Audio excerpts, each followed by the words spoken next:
ஆதியும் ஆந்தமுமானவர் என்று பேசுகிறவர் யார் அப்படின்னு சொன்னா உங்களுக்கு தெரியும். இயேசு. எங்க இருந்து பேசுறாரு நான் உங்களுக்கு காண்பிக்க போறேன். வெளிப்படுத்தல் 21ஆம் அதிகாரம் 6வது வசனம் வாக்குத்தத்தம். இந்த வார்த்தை எங்க இருந்து வருது தெரியுமா? 5வது வசனத்தை வாசிங்க. சிங்காசனத்தின் மேல் வீற்றிருந்தவர், சிங்காசனத்தின் மேல் வீற்றிருந்தவர் இதோ நான் சகலத்தையும் புதிதாக்குகிறேன் என்றார். பின்னும் அவர், இந்த வசனங்கள் சத்தியமும் உண்மையுமானவைகள், இவைகளை எழுது என்றார். ஹல்லேலூயா. இந்த வசனம் சொல்லுது சிங்காசனத்தில் வீற்றிருந்தவர் தான் பேசினார். என்ன பேசினாரு? ஆதியும் அந்தமும். இந்த வாக்குத்தத்தத்தை கொடுக்கிறது யார் தெரியுமா? சிங்காசனத்துல வீற்றிருக்கிறவர். சிங்காசனத்துல 2 பேர் 3 பேர்லாம் வீற்றிருக்கவில்லை. நீங்க 5வது அதிகாரம் 6வது அதிகாரத்துல போய் வாசிக்கும் பொழுது ஆட்டுக்குட்டியானவர் சிங்காசனத்துல வீற்றிருந்த கரத்துல இருந்து என்ன பண்றாரு? புத்தகத்தை வாங்கினார்னு நீங்க வாசிப்பீங்க. அது என்ன தெரியுமா அர்த்தம்? இந்த புத்தகத்தை திறப்பதற்கு அதிகாரம் உள்ளவர் யார் என்று சொன்னால் ஆட்டுக்குட்டியானவர் என்று சொல்லி, ஆட்டுக்குட்டியா அங்க நின்றுட்டு வாங்கினார் என்று சொல்லி அர்த்தம் கிடையாது. இது வந்து பாத்தீங்கன்னா சிம்பாலிக், மெட்டஃபாரா பேசப்படுகிற வார்த்தை. ஆட்டுக்குட்டினா உனக்கு தெரியணும், அது ஒருத்தர் தான். யாரு?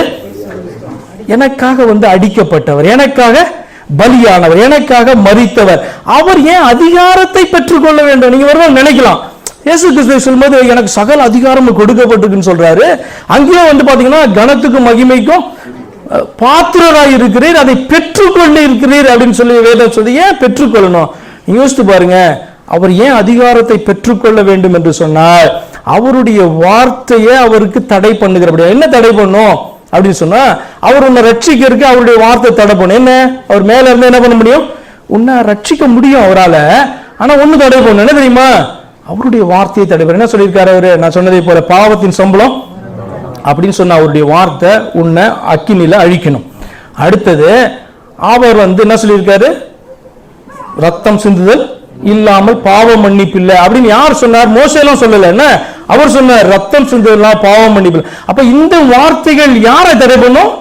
அவருடைய வார்த்தைகள் அவரை தடை பண்ணும். ஹல்லேலூயா. அப்ப என்ன பண்ணணும்? இந்த வார்த்தையை செய்து முடித்து அவர் அதிகாரத்தை ரிசீவ் பண்ணணும். யார்ட்டையும் ரிசீவ் பண்ணல, அவர் அவரிடத்துல இருந்தா ரிசீவ் பண்ற அதிகாரத்தை. அப்ப இயேசு அதிகாரத்தை பெற்றுக்கொண்டார். என்ன தெரியுமா அர்த்தம்? அவரை தடை செய்த அல்லது அவர் இந்த ஜனங்களுக்கு விரோதமாய் பேசின இந்த வார்த்தை, அது பாத்தீங்கன்னா யாரை தடை பண்ணுது? அவரையே தடை பண்ணுது. அப்ப இந்த ஜனங்களுக்காக அவர் மரித்து அவர் உயிரோடு எழுந்து அவர் என்ன பண்றாரு? ரிசீவ் பண்றாரு, அதிகாரத்தை ரிசீவ் பண்றாரு.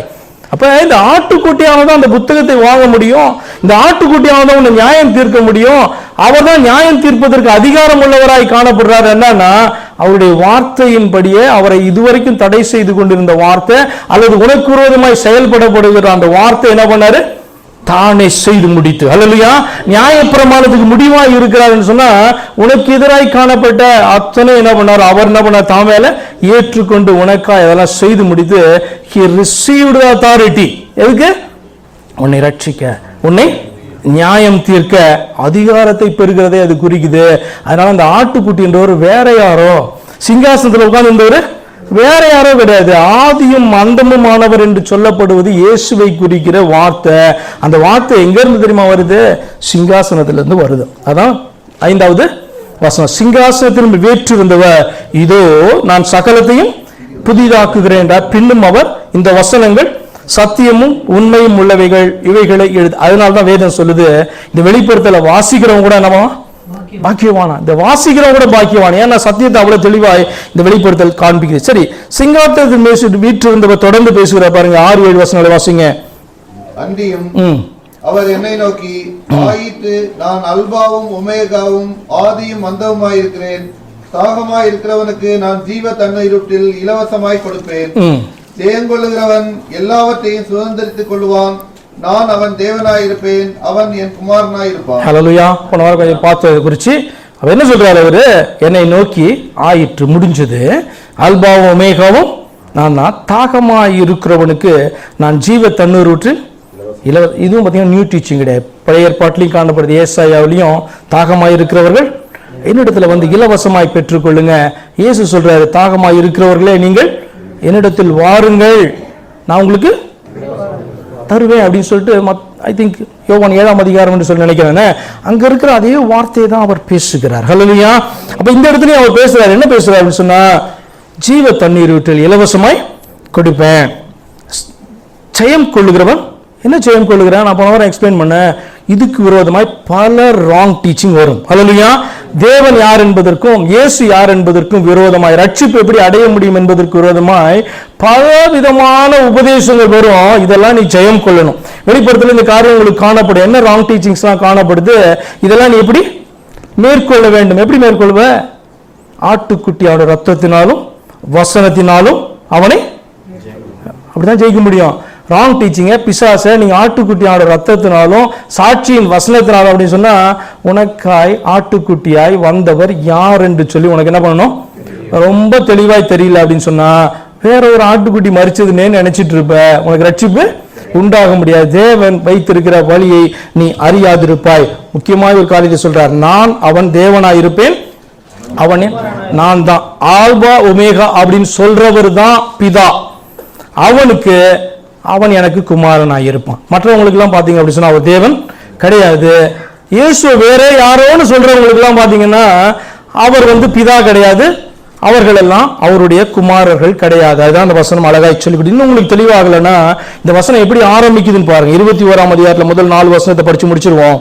21ஆம் அதிகாரம் எப்படி ஆரம்பிக்க பாருங்க. பின்பு நான் புதிய வானத்தையும் புதிய பூமியையும் கண்டேன். யாரு? யோவான்.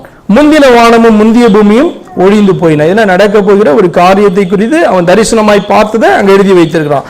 சமுத்திரமும் இல்லாமற் போயிற்று. யோவான் ஆகிய நான் புதிய எருசலேம் ஆகிய பரிசுத்த நகரத்தை தேவனிடத்திலிருந்து பரலோகத்தை விட்டு இறங்கி வர கண்டேன். அது தன் புருஷனுக்காக அலங்கரிக்கப்பட்ட மணவாட்டியை போல ஆயத்தமாக்கப்பட்டு இருந்தது. மேலும் பரலோகத்திலிருந்து உண்டான பெரும் சத்தத்தை கேட்டேன். அது இதோ மனுஷர்களிடத்திலே தேவனுடைய வாசஸ்தலம் இருக்கிறது, அவர்களிடத்திலே அவர் வாசமாய் இருப்பார். என்ன வசனம் சொல்லி பாருங்க. மனுஷர்களிடத்துல தேவனுடைய வாசஸ்தலம் இருக்கிறது, அவர்களிடத்தில் அவர் வாசமாய் இருப்பார், அவர்களும் அவருடைய ஜனங்களாய் இருப்பார்கள். தேவன் தாமே அவர்களுடைய கூட இருந்து அவருடைய தேவனாய் இருப்பார். அவருடைய கண்ணீர் யாவையும் தேவன் துடைப்பார். இனி மரணமும் இல்லை, துக்கமும் இல்லை, அலறுதலும் இல்லை, வருத்தமும் இல்லை, முந்தினவைகள் ஒழிந்து. இது என்ன பெரிய விஷயமா நீங்க கேட்பீங்க? பெரிய விஷயம் தான். யாருன்னா தேவன் தாமே கூட. இப்ப யாருதான் தேவன் இந்த வசனம் சொல்லுது? யாரு? புருஷனுக்காக அலங்கரிக்கப்பட்ட மணவாட்டி என்று சொல்லப்படுவது சபையை குறிக்குது, அல்லது இயேசுவை ஏற்றுக்கொண்டவர்களை குறிக்குது. இயேசுவை ஏற்றுக்கொண்ட, அப்ப மணவாட்டி என்று சொன்னால் இயேசுவை ஏற்றுக்கொண்டவர்களை குறிக்குது. மணவாளன் என்று சொன்னார் அவர்கள் மத்தியிலே வாசம் பண்ண போகிற தேவனை குறிக்குது. அல்லேலூயா. அவர்கள் மத்தியிலே வாசம் பண்ண போகிறதான அவரை குறித்து வேதம் என்ன சொல்லுது? அவர்களும் அவருடைய ஜனங்களாயிருப்பார்கள். தேவன் தாமே அவர்களோடு கூட இருந்து. மேல ஒரு தேவன் இருப்பாரு, இவர் இங்கே ஒரு தேவனா இருப்பார் என்று சொல்லி அர்த்தம் கிடையாது. என்னதான் அந்த வார்த்தை சொல்லுகிறது என்று சொன்னால், தேவன் புதிதாய் சகலத்தையும் உண்டாக்கி அவரை ஏற்றுக்கொண்ட ஜனங்களின் மத்தியில என்ன பண்ண போறார்? அவரு வாசம் பண்ண போகிறார். அந்த ஜனங்களோ புருஷனுக்காக அலங்கரிக்கப்பட்ட மணவாட்டியை போல இருப்பார்கள். அந்த நகரத்தை குறித்து சொல்லுது. அது எதை குறிக்குது அப்படின்னு சொன்னா, நம்மை குறித்து பேசுகிற வார்த்தை. ஹல்லேலூயா. ஏன் எல்லாத்தையும் புதுசாக்குனாதான் பாத்தீங்கன்னா மணவாட்டி அப்படின்ற வார்த்தையை வரும். இல்லைன்னா எல்லாமே தான் நம்ம பார்த்தோம்ல, ஆண்டவர் எப்படிலாம் திட்டுறாருன்ட்டு. பழைய ஏற்பாட்டிலையும் அப்படிதான் திட்டுறாரு, புதிய ஏற்பாட்டிலையும் திட்டுறாரு. ஏன்னா வெவ்வேறு தெய்வங்களை வைத்திருக்கும் போதெல்லாம் ஆண்டவர் விபச்சாரம், வேசித்தனம், பொல்லாத சந்ததி இப்படிலாம் பேசுறாரு. ஆண்டவர் இது எல்லாத்தையும் என்ன பண்ற போறாரு? எடுக்க போறார். எல்லாம் பார்த்தீங்கன்னா உலகத்திலிருந்து தோன்றின பூமியினுடைய கிரியைகளாய் காணப்படுறபடினா சிஸ்டம் ராங்க. அப்ப இதெல்லாம் ஆண்டவர் எடுத்து போட்டு அவர் மட்டுமே நம்முடைய தேவனாய் இருப்பார், நாம் அவருடைய ஜனமாய் இருப்போம். இவர் தான், இந்த தேவன் தான் 5வது வசனத்துல சிங்காசனத்திலிருந்து பேசுகிறார். என்ன பேசுறாரு? நான் அல்பாவும் ஒமேகாவும், நான் தான் இதை புதிதாக போறேன். சிங்காசனம் பேசுறார். அவர் தான் 6வது வசனத்துல நமக்கு வாக்குத்தத்தத்தை கொடுத்தார். தாகமா இருக்கிறவன் இல்லைன்னா சொல்லியிருப்பாரு, தாகமா இருக்கிறவங்க என்னுடைய சன்னிட்ட போனி, தாகமா இருக்கிறவன் என்னுடைய குமாரனிடத்துல போ, அவருடைய தாகத்தை தீட்டு இருப்பார். அவர் சொல்றாரு, தாகமா இருக்கிறவனுக்கு இலவசமாய் ஜீவ தண்ணீரை நான் கொடுப்பேன் அப்படின்னு சொன்னார்னா, எங்கேயோ போய் ஜீவ தண்ணீரை பெற்றுக்கொள்றதுக்கு நிக்க கூடாது. எங்க ட்ரை பண்ணாலும், அல்லது தேவன் 2 பேர் 3 பேர் நீங்க ட்ரை பண்ணீங்கன்னா வேற எங்கேயோ ஜீவ தண்ணீரை பெற்றுக்கொள்ள விரும்புகிறீர்கள்.